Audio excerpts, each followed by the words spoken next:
ಯಾರಪ್ಪ ನೀನು Muslim, so ನೀನು ನಮ್ಮ ಹಿಂದೂ ಟೆಂಪಲ್ಗೆ ಹೆಸರು ಹಾಳು ಮಾಡೋಕೆ ಈ ಥರ ಮಾಡ್ತಿದ್ಯಾ. ಸೊ ತುಂಬ ಜನ ಅವ್ರಿಗೇ ಒಂದು ಉಲ್ಟಾ ಹೊಡೆದು ನೆಗೆಟಿವ್ ಆಗಿ ಕಮೆಂಟ್ ಮಾಡ್ತಿದ್ದಾರೆ. ನನಗೆ ಅದು ನೋಡಿ ಹೆಂಗೆ ಅನ್ನಿಸ್ತು ಅಂದರೆ, ಏನಪ್ಪ ಜನ ಇವಾಗ ಏನು ಹೋರಾಟ ಮಾಡ್ತಿದ್ದಾರೆ ಅದಕ್ಕೆ ಬೆಂಬಲ ಕೊಡಬೇಕು, ಅದು ಬಿಟ್ಬಿಟ್ಟು ಅವ್ರ ಮೇಲೇ ಉಲ್ಟಾ ಹಾಕಿ ಅವ್ರಿಗೆ ಒಂದು ನೆಗೆಟಿವ್ ಕಮೆಂಟ್. ಹಲೋ ಎಲ್ರಿಗೂ ನಮಸ್ಕಾರ, ನನ್ನ ಮತ್ತೊಂದು ವೀಡಿಯೋಗೆ ಸ್ವಾಗತ. ಸೊ ನನ್ನ ತಮ್ಲೈನ್ ನೋಡಿ ನಿಮಗೆ ಗೊತ್ತಾಗಿರುತ್ತೆ ನಾನು ಇವತ್ತು ಏನರ ಬಗ್ಗೆ ಮಾತಾಡ್ತಾ ಇದ್ದೀನಿ ಅಂತೇಳಿ. ಸುಮಾರು 4-5 ದಿನದಿಂದ ಸೆನ್ಸೇಷನ್ ಇರೋವಂಥ ಟಾಪಿಕ್ ಏನಪ್ಪ ಅಂತ ಹೇಳಿದ್ರೆ ಸೌಜನ್ಯ ಟಾಪಿಕ್ಕು. ಸೊ ಅದ್ರ ಬಗ್ಗೆನೇ ಮಾತಾಡೋಣ ಅಂಥೇಳಿ ನಾನಿವತ್ತು ವೀಡಿಯೋ ಮಾಡ್ತಾ ಇರೋದು. ನಿಮಗೆಲ್ಲ ಗೊತ್ತಿರೋಂಗೆ ಸಮೀರ್ MD ಅವರು ಮಾಡಿರೋವಂಥ ವೀಡಿಯೋನ ನೋಡಿರ್ತೀರ. ಸೊ ಸೌಜನ್ಯ ಕೇಸು ಆಲ್ಮೋಸ್ಟ್ ತುಂಬಾ ವರ್ಷಗಳಿಂದ ಅದ್ರದ್ದು ನಡೀತಾನೆ ಇದೆ. ಸೊ ನಮಗೆ ಗೊತ್ತಿತ್ತು ಅದ್ರ ಬಗ್ಗೆ, ಬಟ್ ಅವರು ಎಕ್ಸ್ಪ್ಲೇನ್ ಮಾಡಿದ್ಮೇಲೆ ಗೊತ್ತಾಗಿದ್ದು ಯಪ್ಪ ಇಷ್ಟೊಂದು ಹೀನ್ಯಾಯವಾಗಿ ಈ ಥರ ಮಾಡಿದಾರ ಅಂತ ಹೇಳ್ಬಿಟ್ಟು. ನನಗೆ ಅದನ್ನು ಅವ್ರದ್ದು ವೀಡಿಯೋ ನಾನು ಆಲ್ಮೋಸ್ಟ್ 2 days ಬ್ಯಾಕೇ ನೋಡಿದೆ. ಅದನ್ನ ನೋಡಿದ್ಮೇಲೆ ನನಗೆ ಸೆಕೆಂಡ್ ಹೆಂಗಾಯ್ತು ಅಂದರೆ ಫುಲ್ ಬ್ಲ್ಯಾಂಕ್ ಆದೆ. ಏನಪ್ಪ ಒಬ್ಬ ಮನುಷ್ಯಂಗೆ ಇಷ್ಟು ಕೆಟ್ಟತನ ಇರುತ್ತಾ ಅಂತ ಅನ್ನಿಸ್ತು. ಸೊ ತುಂಬಾ ಬೇಜಾರಾಯ್ತು ಆ ವಿಷಯ ಕೇಳಿ. ಸೊ ಅದಲ್ಲದೆ ಇನ್ನೂ ಒಂದಷ್ಟು 3-4 ಟಾಪಿಕ್ ಬಗ್ಗೆ ಎಲ್ಲ ಅವ್ರು ಎಕ್ಸ್ಪ್ಲೇನ್ ಮಾಡಿದ್ರು. ಅದೆಲ್ಲ ನಿಜವಾಗ್ಲೂ ನನಗಂತೂ ಗೊತ್ತಿರಲಿಲ್ಲ. ಎಲ್ಲ ಕೇಳಿ ನಾನು ನಿಜಾನ ಇದೆಲ್ಲ ಈ ಥರ ಆಗಿದೆಯಾ ಅಂತ ಒಂದು ಸೆಕೆಂಡ್ ನನಗೆ ಶಾಕ್ ಆಯಿತು. ಇಷ್ಟು ದಿನದಿಂದ ಅದನ್ನು ಮುಚ್ಚಾಕೊಂಡು ಬಂದಿದ್ದಾರೆ. ಸೊ ಜನದ ಕಣ್ಣಿಗೆ ಬಿದ್ದಿಲ್ಲ. ಬಟ್ ಸಮೀರ್ ಅವರು ಅದ್ರ ಬಗ್ಗೆ ರಿಸರ್ಚ್ ಮಾಡಿ ಎಲ್ಲ ಮಾಡಿ ಕ್ಲೀನಾಗಿ ಅವರ ವಿಡಿಯೋನಲ್ಲಿ ಎಕ್ಸ್ಪ್ಲೇನ್ ಮಾಡಿದ್ದಾರೆ. ಇನ್ನು ಯಾರಾದರೂ ನೀವು ಆ ವಿಡಿಯೋ ನೋಡಿಲ್ಲ ಅಂತ ಹೇಳಿದ್ರೆ ಸಮೀರ್ MD ಅನ್ನೋ ಚಾನಲ್ನಲ್ಲಿ ವಿಡಿಯೋ ಇದೆ. ಸೊ ದಯವಿಟ್ಟು ಹೋಗಿ ನೋಡಿ. ಆ್ಯಕ್ಚುಲಿ 5 daysಗೆ ಆಲ್ಮೋಸ್ಟ್ 1 crore ರೀಚ್ ಆಗಿದೆ ಒಂದು ವಿಡಿಯೋ. ಸುಮಾರು 10-12 ವರ್ಷ ಆದರೂ ಕೂಡ ಯಾವುದೋ ಒಂದು ವಿಡಿಯೋದಲ್ಲಿ ಯಾರೋ ಒಬ್ಬರು ಸೌಜನ್ಯ ಕೇಸ್ ಏನಾಯಿತು ಅದ್ರ ಬಗ್ಗೆ ಮಾತಾಡಿ ಅಂತ ಹೇಳ್ಬಿಟ್ಟು ತುಂಬ ಜನ ಕಮೆಂಟ್ ಹಾಕೋರು. ಯಾವುದಾದ್ರೂ ಒಂದು ನ್ಯೂಸ್ ಚಾನಲಲ್ಲಿ ಇಲ್ಲಾಂದರೆ ಯಾರಾದರೂ ಒಬ್ಬರು ವಿಡಿಯೋ ಏನಾದರೂ ಮಾಡಿದರೆ ಇದ್ರ ಬಗ್ಗೆ ಮಾತಾಡ್ತಾ ಇದ್ದೀರಾ, ಸೌಜನ್ಯ ಟಾಪಿಕ್ ಬಗ್ಗೆ ಯಾಕೆ ಮಾತಾಡ್ತಿಲ್ಲ, ಅದ್ರ ಬಗ್ಗೆ ಧ್ವನಿ ಎತ್ತಿ ಅಂತೇಳಿ ತುಂಬ ಜನ ಹೇಳೋರು. ಸೊ ಇವಾಗ ಒಬ್ಬರು ಕನ್ನಡದವರು ಸಮೀರ್ MD ಅವರು ಧೈರ್ಯ ಮಾಡಿ ಅವರು ಧ್ವನಿ ಎತ್ತಿದ್ದಾರೆ. ಸೊ ಅವ್ರಿಗಿಂತ ಮುಂಚೆ ಗಿರೀಶ್ ಮುಟ್ಟಣ್ಣ ಮತ್ತು ಮಹೇಶ್ ಶೆಟ್ಟಿ ಅನ್ನೋರು ಸುಮಾರು ವರ್ಷಗಳಿಂದ ಇವರಿಬ್ಬರು ತುಂಬ ಹೋರಾಟ ಮಾಡ್ಕೊಂಡು ಬಂದಿದ್ದಾರೆ. ಸೊ ಇವಾಗ ಸಮೀರ್ MD ಅವರು ಅದ್ರ ಬಗ್ಗೆ ಎಲ್ಲ ರಿಸರ್ಚ್ ಮಾಡಿ ನಮಗೆ ಕ್ಲೀನಾಗಿ ಎಕ್ಸ್ಪ್ಲೇನ್ ಮಾಡಿ ತಿಳಿಸ್ಕೊಟ್ಟಿದ್ದಾರೆ. ಅವರು ಫಸ್ಟು ವಿಡಿಯೋ ಹಾಕಿ ಸ್ವಲ್ಪ ಒಂದು ದಿನಕ್ಕೆ ಮತ್ತೆ ಅದು ವಿಡಿಯೋ ಕೂಡ ಹೈಡ್ ಆಗಿತ್ತು, ಅಂದರೆ ಡಿಲೀಟ್ ಆಗಿರಲಿಲ್ಲ, ಜಸ್ಟ್ ಪ್ರೈವಸಿ ಮಾಡಿದರು. ಇವಾಗ ಮತ್ತೆ ನಿನ್ನೆಯಿಂದ ಅದು ಮತ್ತೆ ಪಬ್ಲಿಷ್ ಮಾಡಿದ್ದಾರೆ. ಸೊ ಇನ್ನೂ ನೀವು ಯಾರಾದರೂ ವಿಡಿಯೋ ನೋಡಿಲ್ಲ ಅಂತ ಹೇಳಿದ್ರೆ ಆ ವಿಡಿಯೋನ ನೋಡ್ಕೊಂಡು ಬನ್ನಿ. ಸೊ ನಿನ್ನೆ ಕೂಡ ಅವರು ಇನ್ಸ್ಟಾಗ್ರಾಮಲ್ಲಿ ಒಂದು ಸ್ಟೋರಿನ ಪೋಸ್ಟ್ ಮಾಡಿದರು. ಏನಂತ ಹೇಳಿದ್ರೆ, ಇವಾಗ ನಾನು ಈ ಥರ ವಿಡಿಯೋ ಮಾಡಿದ್ದೀನಿ, ಸೊ ನನಗೂ ಕೂಡ ಯಾವಾಗ ಏನಾಗುತ್ತೋ ಗೊತ್ತಿಲ್ಲ.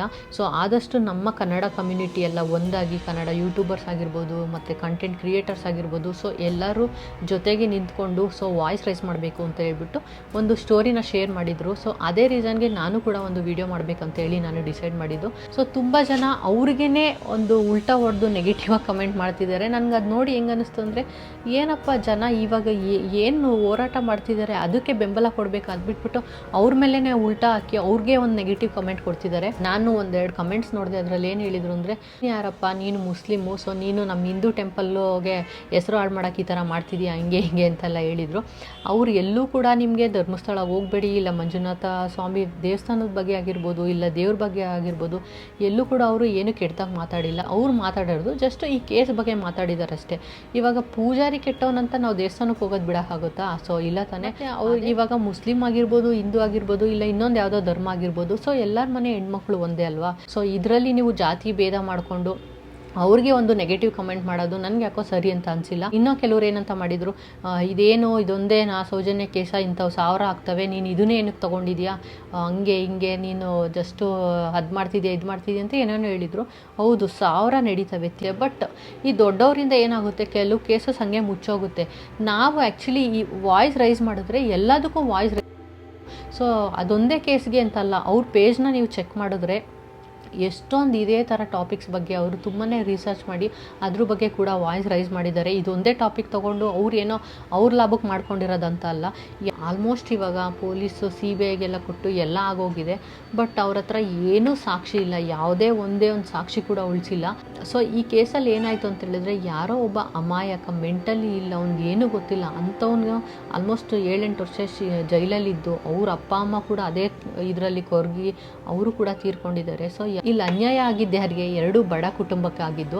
ಈ ವಿಡಿಯೋ ಮಾಡೋಕ್ಕೆ ಮುಂಚೆ ನಾನು ಒಂದು ವಿಡಿಯೋ ನೋಡಿದೆ, ಮಹೇಶ್ ಶೆಟ್ಟಿ ಅವರು ಹೋರಾಡ್ತಾ ಇದ್ದಾರಲ್ಲ ಈ ಸೌಜನ್ಯ ಕೇಸಲ್ಲಿ, ಅವ್ರಿಗೆ ಒಂದು ನೋಟಿಸ್ ಹೋಗಿದೆಯಂತೆ, ನೀವು ಸೌಜನ್ಯ ಕೇಸ್ ಬಗ್ಗೆ ಯಾವುದೇ ಕಾರಣಕ್ಕೂ ಎಲ್ಲೂ ಪ್ರತಿಭಟನೆ ಮಾಡೋಂಗಿಲ್ಲ ಮತ್ತು ಇದ್ರ ಬಗ್ಗೆ ಎಲ್ಲೂ ಮಾತಾಡೋಂಗಿಲ್ಲ ಅಂತೇಳಿ.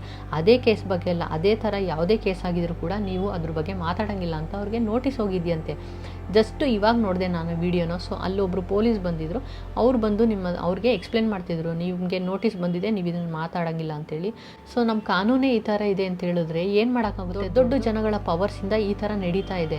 ಇದಕ್ಕೆ ಏನಪ್ಪ ಸೊಲ್ಯೂಷನ್ ಅಂತ ಹೇಳಿದ್ರೆ, ಯಾವುದೇ ಕೇಸ್ ಆದರೂ ಕೂಡ ನಾವೇನು ಮಾಡಬೇಕು, ಹೋರಾಟ ಮಾಡಬೇಕು. ಸೊ ಜನಗಳ ಹೋರಾಟ ಬೆಂಬಲದಿಂದನೇ ಅದು ಒಂದು ನಮ್ಮ ಇಂಡಿಯನ್ ಕಾನ್ಸ್ಟಿಟ್ಯೂಷನಲ್ಲಿ ಆ ಒಂದು ರೂಲ್ ಚೇಂಜ್ ಆಗಬೇಕು. ಯಾರೇ ರೇಪಿಸ್ಟ್ ಆಗಿರಲಿ ಅವನಿಗೆ ಈ ಥರ ಒಂದು ಕಠಿಣ ಶಿಕ್ಷೆ ಆಗಬೇಕು ಅಂತ ಹೇಳ್ಬಿಟ್ಟು ಒಂದು ಕಾನ್ಸ್ಟಿಟ್ಯೂಷನಲ್ಲಿ ಚೇಂಜ್ ಮಾಡಬೇಕು. ಅಲ್ಲಿವರೆಗೂ ಇದು ಸಾಲ್ವ್ ಆಗಲ್ಲ ಅಂತ ನನ್ನ ಪ್ರಕಾರ. ಬೇರೆ ಕಂಟ್ರೀಸಲ್ಲೆಲ್ಲ ರೇಪಿಸ್ಟ್ಗೆ ಒಂದು ತುಂಬಾ ಕಠಿಣ ಶಿಕ್ಷೆ ಇದೆ, ಇಲ್ಲೂ ಕೂಡ ಅದನ್ನು ಇಂಪ್ಲಿಮೆಂಟ್ ಮಾಡಬೇಕು ಅಲ್ಲಿ. ಸೊ ಇಲ್ಲೂ ಇಂಪ್ಲಿಮೆಂಟ್ ಆಗೋವರೆಗೂ ಅದೆಲ್ಲ ನಡೀತಾನೆ ಇರುತ್ತೆ. ಸೊ ಅದ್ರ ಬಗ್ಗೆ ನಮಗೆ ಗೊತ್ತಾದಷ್ಟು, ನಮ್ಮ ಕೈಲಾದಷ್ಟು ನಾವೆಲ್ಲರೂ ಒಟ್ಟುಗೂಡಿ ಬೆಂಬಲ ನೀಡಿ ನಾವು ಹೋರಾಟ ಮಾಡಬೇಕು ಅನ್ನೋದು ನನ್ನ ಒಪಿನಿಯನ್ನು. ಇವಾಗ ಈ ಕೇಸಲ್ಲಿ ಆ್ಯಕ್ಚುಲಿ ಎಲ್ಲ ಥರ ಸಾಕ್ಷಿ ಕೂಡ ನಾಶ ಆಗಿದೆ.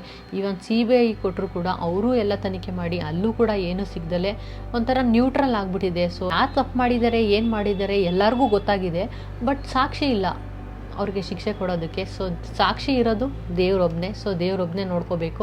ಬಟ್ ನಾವಿವಾಗ ಏನು ಮಾಡ್ಬೇಕಂತ ಹೇಳಿದ್ರೆ, ಇವಾಗ ಇದ್ರ ಪರವಾಗಿ ನಿಂತು ಒಬ್ಬರು ಮಾತಾಡ್ತಿದ್ದಾರೆ ನಮ್ಮ ಯೂಟ್ಯೂಬರು, ಕನ್ನಡ ಯೂಟ್ಯೂಬರ್ ಅಂತ ಹೇಳಿದ್ರೆ, ನಾವು ಅವ್ರಿಗೆ ಸಪೋರ್ಟ್ ಮಾಡಿ ಬೆಂಬಲ ಕೊಡೋದು ತುಂಬಾ ಇಂಪಾರ್ಟೆಂಟ್ ಆಗುತ್ತೆ. ಯಾಕಂತ ಹೇಳಿದ್ರೆ ಒಂದು ಹೋರಾಟದಲ್ಲಿ ಒಬ್ಬರೇ ನಿಂತ್ಕೊಂಡು ಹೋರಾಡೋಕ್ಕಾಗಲ್ಲ, ಜೊತೆಗೆ ಜನದ ಬೆಂಬಲ ಇದ್ದರೆ ಏನು ಬೇಕಾದರೂ ಹೋರಾಡಿ ಗೆಲ್ಬೋದು. ಸೊ ಇವಾಗ ಅವರು ಧ್ವನಿ ಎತ್ತಿ ಮಾತಾಡಿದ್ದಾರೆ. ಸೊ ಅವ್ರಿಗೆ ನಾವೆಲ್ಲರೂ ಬೆಂಬಲ ಆಗಿ ನಿಂತ್ಕೊಂಡು ಅವ್ರಿಗೆ ಸಪೋರ್ಟ್ ಮಾಡೋಣ, ಅವ್ರಿಗೇನು ತೊಂದರೆ ಆಗದೆ ಇರೋ ಥರ. ಹಂಗೆ ಯೂಟ್ಯೂಬಲ್ಲಿ ನೋಡ್ತಾ ಇದ್ದೆ, ಪಾಪ್ಯುಲರ್ ನ್ಯೂಸ್ ಚಾನಲ್ಲು ಯಾವ ಥರ ಮಾತಾಡ್ತಾ ಇದೆ ಅಂದರೆ, ಏನಪ್ಪ ಇದು ಹಿಂಗೆ ಮಾತಾಡ್ತಾ ಇದ್ದಾರಲ್ಲ ಅಂತ ಅನ್ನಿಸ್ತು.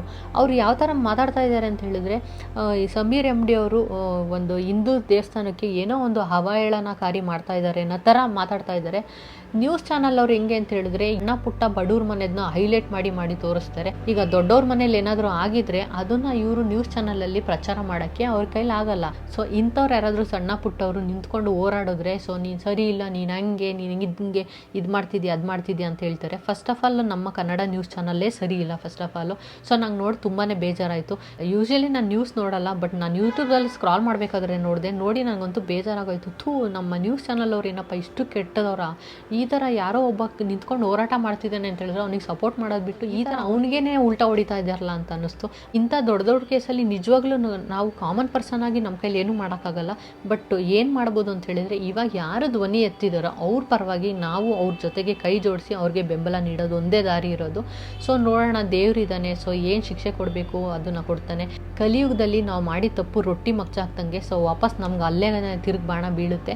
ಸೊ ದೇವ್ರಿದ್ದಾನೆ, ದೇವರೇ ನೋಡ್ಕೊತಾನೆ. ಸೊ ಮಂಜುನಾಥ ಸ್ವಾಮಿ, ದಯವಿಟ್ಟು ಯಾರು ಕೂಡ ನೀವು ಧರ್ಮಸ್ಥಳಕ್ಕೆ ಹೋಗಲ್ಲ, ಮಂಜುನಾಥ ಸ್ವಾಮಿಗೆ ಹೋಗಲ್ಲ, ಹಂಗೆ ಹಿಂಗೆ ಅಂತ ಹೇಳ್ಬಿಟ್ಟು ಆ ಥರ ಮಾತ್ರ ಮಾಡಬೇಡಿ. ದೇವ್ರಿರೋದು ಸತ್ಯ. ಸೊ ನಾವು ಅವತ್ತಿನ ಹೋಗಿದ್ದೀವಿ. ಸೊ ಇವಾಗಲೂ ಕೂಡ ನಾವು ದೇವ್ರ ಮೇಲೆ ಇರೋ ಭಕ್ತಿ ಯಾವತ್ತೂ ಕಮ್ಮಿ ಆಗೋದು ಬೇಡ. ಆ ದೇವರೇ ಇದ್ದಾನೆ, ಈ ವಿಷಯದಲ್ಲಿ ದೇವರೇ ನೋಡಿಕೊಂಡು ಏನೋ ಒಂದು ನ್ಯಾಯ ಸಿಗುತ್ತೆ. ಸೊ ದೇವರೇ ನೋಡ್ಕೊತಾನೆ. ಇದ್ರ ಬಗ್ಗೆ ನಿಮ್ಗೆ ಏನು ಅನ್ಸುತ್ತೆ ಏನು ಅಂತ ಹೇಳ್ಬಿಟ್ಟು ಕಮೆಂಟ್ ಮಾಡಿ. ಸೊ ನಾನು ಕೂಡ ಇದ್ರ ಬಗ್ಗೆ ಏನಕ್ಕೆ ಮಾತಾಡಬೇಕು ಅಂತ ಅನ್ಕೊಂಡೆ ಅಂತ ಹೇಳಿದ್ರೆ, ಸಮೀರ್ MD ಅವರು ನಿನ್ನೆ ಸ್ಟೋರಿ ಶೇರ್ ಮಾಡಿದ್ರಲ್ಲ, ಸೊ ಅದೇ ರೀಸನ್ಗೆ ನಾನು ಕೂಡ ಇದ್ರ ಬಗ್ಗೆ ಮಾತಾಡೋಣ ಅಂತ ಹೇಳ್ಬಿಟ್ಟು ಇದ್ರ ಬಗ್ಗೆ ಮಾತಾಡಿದ್ದು. ಸೊ ಇದ್ರ ಬಗ್ಗೆ ನಿಮ್ಗೆ ಏನು ಅನ್ಸುತ್ತೆ ಏನು ಅಂತ ಹೇಳ್ಬಿಟ್ಟು ಕಮೆಂಟ್ ಮಾಡಿ. ಈ ಸೌಜನ್ಯ ಕೇಸಲ್ಲಿ ಯಾರೆಲ್ಲ ಹೋರಾಡ್ತಾ ಇದ್ದಾರೆ ಅವ್ರಿಗೇನಾದರೂ ನಮ್ಮ ಬೆಂಬಲ ಬೇಕಂತ ಹೇಳಿದ್ರೆ ಡೆಫಿನೆಟ್ಲಿ ನಾವು ಕನ್ನಡ ಯೂಟ್ಯೂಬರ್ಸ್ ಆಗಿರ್ಬೋದು, ಕಂಟೆಂಟ್ ಕ್ರಿಯೇಟರ್ಸ್ ಆಗಿರ್ಬೋದು, ಯಾವಾಗಲೂ ಜೊತೆಗಿರ್ತೀವಿ. ನಿಮ್ಗೆ ಈ ವಿಡಿಯೋ ಹೇಗೆ ಅನಿಸ್ತೀನಿ ಅಂತ ಹೇಳ್ಬಿಟ್ಟು ಕಮೆಂಟ್ ಮಾಡಿ. ಸೊ ನೆಕ್ಸ್ಟ್ ವ್ಲಾಗಲ್ಲಿ ಸಿಗ್ತೀನಿ. ಅಲ್ಲಿವರೆಗೂ ಟೇಕ್ ಕೇರ್, ಬಾಯ್.